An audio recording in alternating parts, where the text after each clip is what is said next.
In week 2 of the NFL season, the Philadelphia Eagles are going up against the Atlanta Falcons. In today's video, I break down everything you need to know about the matchup and what I think will happen. First things first, a little recap of what happened in week 1. So the Philadelphia Eagles, as you probably know, beat the Packers 34-29 in a Friday night game in Brazil. It was pretty exciting, a really good game down to the wire. The Eagles offense started off terrible, but the defense was good. And then in the middle of the game, the Eagles offense was really good, but the Eagles defense was terrible. And then at the end, it was kind of, they were both okay. Now for the game you might not have watched, the Falcons versus the Steelers. So I actually watched this whole game, or at least most of it, and the Falcons looked terrible. Their offensive line was absolutely terrible, and the Steelers dominated them, even though it was just 18-10, and the Steelers didn't even score a touchdown. But to win by 8, not even scoring a touchdown, shows you about how bad it was. Let's see your everything is okay face. So while I guess the Falcons defense looked okay, the offense was abysmal. So, that's out of the way. Quick recap of week 1. Now for the more in-depth breakdown of the matchup.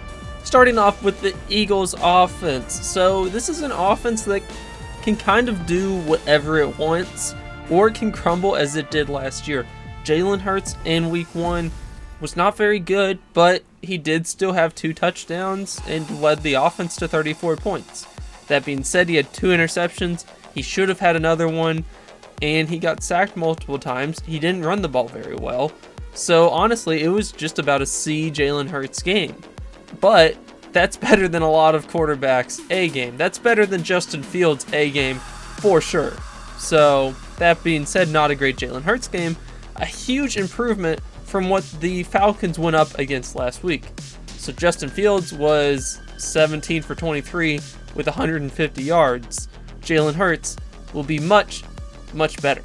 And not only is the quarterback better, but the weapons are so much better as well. A.J. Brown, Devontae Smith, Dallas Goedert, Saquon Barkley.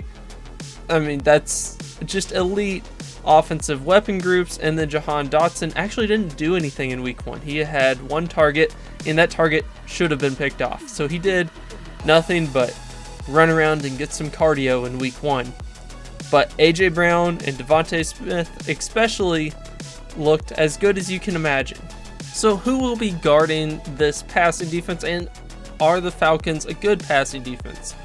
I think it's an average passing defense, to be honest. They have A.J. Terrell, a pretty good corner, who will likely be guarding A.J. Brown. Now, he's not going to be able to stop him. Hello, Bob. You look sweaty. Think you have what it takes to beat the competition? I personally doubt it. So that's all we really need to know there. And then their other corner, Mike Hughes, is not quite as good. They do have Jesse Bates, who is a very solid safety. So basically what I'm getting at is, no, this is not a bottom-tiered passing defense. And the Eagles will have to scheme up some plays to get open. But this is not a lockdown passing defense that would be needed to lock down the Eagles. In order for the Falcons to slow down this Eagles offense, they're going to need to do 2 things. The first step is they're going to need to get some pressure on Jalen Hurts, and they do have some players who can do that. They have Grady Jarrett, probably their best defensive player, David Onyemata, I don't know how to say that name, but he is a solid defensive tackle. And then finally, they traded for Matthew Judon. So all of these players can rush the passer, and if they can take advantage of maybe a Cam Jurgens not knowing what he's doing, or Mekhi Becton being new, or if there's an injury on the Eagles offensive line, something like that, and can cause pressure. While Jalen Hurts did play better against pressure this year, that was just a 1-game sample size, and last year he was pretty bad when under pressure. So, as with any team, but especially the Eagles and Jalen Hurts last year, if they can just pressure the quarterback, they can get Jalen to throw an interception like he did in week 1. The second thing they'll have to do is stop the run. So this is pretty obvious. Of course, you want to make the team one-dimensional, you have to stop the run. But Saquon Barkley looked like one of the best running backs in the NFL in week 1, and the elite offensive line of the Eagles is not going to help the Falcons either. And to add on to this, it's not like their rushing defense is that good. Against the Steelers, they let up 137 rushing yards. So against the Steelers, the rushing attack was really the weakness, and you just can't afford that versus this Eagles team. Honestly, you can't have a big weakness, or the Eagles could easily exploit it.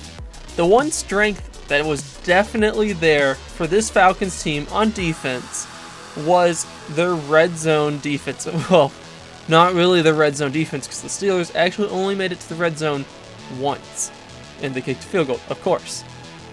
Their real strength was their defense, let's say, within the 40, because almost every single time, the Steelers only punted twice, so almost every single time, the Steelers would kind of march down the field to the 40, to the 30, and just right about at the 30, the Falcons defense would become locked down and would stop them there, then they would kick a field goal. Their defense only allowed 18 points, and honestly, that's enough where you should win. If your defense allows under 21 points, you should be winning that game. So while their defense didn't just stonewall them, they didn't allow a touchdown, and they only let them in the red zone once. So the Falcons defense is no joke. But when I'm comparing Eagles offense to Falcons defense, I don't see it being that fair of a matchup. I think the Eagles can score over 30 points pretty easily against this Falcons defense if they just have an okay game.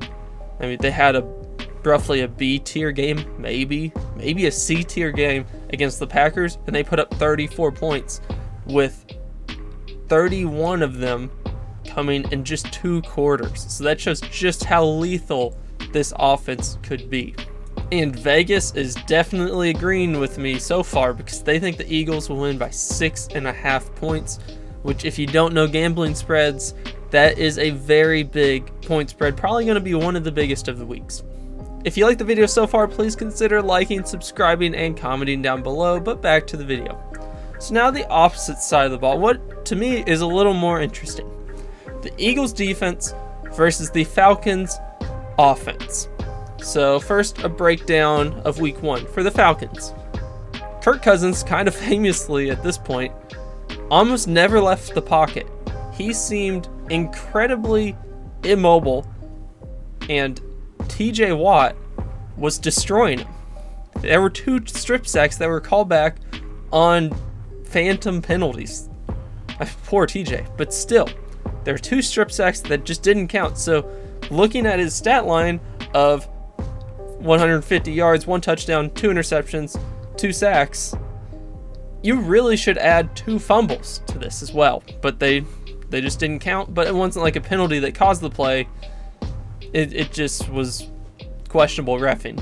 So if you look at it like that, Kirk Cousins had a terrible performance. This offensive line had a very bad week. And the question is it because the Steelers' defense is really good, or the offensive line is really bad? And I think it's a fair combination of both. I think Kirk Cousins just can't move right now. Maybe in a few weeks he'll be healthier and can run around. Maybe as part of the scheme. But Kirk Cousins does not seem mobile. And the Eagles could easily take advantage of this with a very big Jalen Carter game. This could be the Jalen Carter breakout game of the year. And in week 1, the Eagles defensive line honestly did not do that much. But this is a great opportunity. You don't have to worry about a quarterback like Jordan Love running all over the place, breaking tackles, anything like that. I can assure you, Kirk Cousins will not be running all over the place, and he will not be breaking tackles. So if you can just get to where he is in the box, or in his whatever it's called, wherever he's standing. So if you could just break into the pocket, you have him. He might throw it away or something, but he's not going to get away from you with athletic ability. And I think pressure through the middle, specifically Jalen Carter, will be the biggest point in this game from the defensive line point of view. One weakness the Eagles had in the first game was that their edge rushers didn't play very well. Nolan Smith didn't really play much. Bryce Huff, the biggest concern so far, is he played less than Brandon Graham. That's not good. Brandon Graham is very old, and you just gave Bryce Huff a lot of money. So the edge rushers are a concern. The middle, I believe in. Jalen Carter, Jordan Davis, Milton Williams, I believe in them. So this is a matchup that, once again, might sound a little familiar, favors the Eagles in my opinion. And honestly, I don't see how you can disagree with this. Another matchup is Bijan Robinson versus just, the whole Eagles defense. Kind of hard to compare one position. But will Bijan be able to get some explosive runs against the Eagles defense? The first half of the game versus the Packers, maybe roughly the first quarter even, they were shutting Josh Jacobs down. At one point, he had 8 rushes for 12 yards. And then it just seemed like the Eagles' running defense got tired, and they were getting gashed all over the place. Jaden Reed had a 33-yard touchdown run. That's a wide receiver, in case you didn't know. Josh Jacobs, in his next 8 runs, got 72 yards. And then a no-name running back, Emmanuel Wilson, ran 4 carries for 46 yards. So the question is, will this be a first quarter Eagles run defense versus the Falcons, or the rest of the game? And that is a little concerning. I personally think that the Eagles will be up by enough points before their run defense gets tired that it will be okay. But Bijan is an elite running back, one of the best in the NFL, and it is definitely a valid concern. And then finally, the Falcons passing weapons versus the Eagles passing defense. This is, don't act surprised here, but probably another area where I think the Eagles are better. The Eagles corners looked very good for most of the game. Quinion Mitchell, the rookie corner, was excellent. He had an amazing rookie game, especially for his first game ever. He was great. Slay looked solid. Reed Blankenship, the safety, looked very good. Avonte Maddox, the slot corner, actually did not play very well, even though he has been good the past few years, really throughout his career. His main concern has been injury, but in week 1, he did not play very well, and there is some thought that they could be switching him out with someone else. Maybe if Keely Ringo, I don't know if they'll play Keely Ringo or not, but maybe Isaiah Rodgers would come back from injury. Who knows? The corners could change a bit, but that's mainly because the Eagles have so much talent there. And matching up the two teams, you have Drake London be guarded by Slay, probably. And I think Slay is just a much better corner than Drake London is as a wide receiver. And then their other receiving weapons are Ray McLeod or Darnell Mooney, the wide receivers. They have no idea where we are, who we are, where we're coming from, or who we're throwing to. And I think Quinion Mitchell can shut either of them down.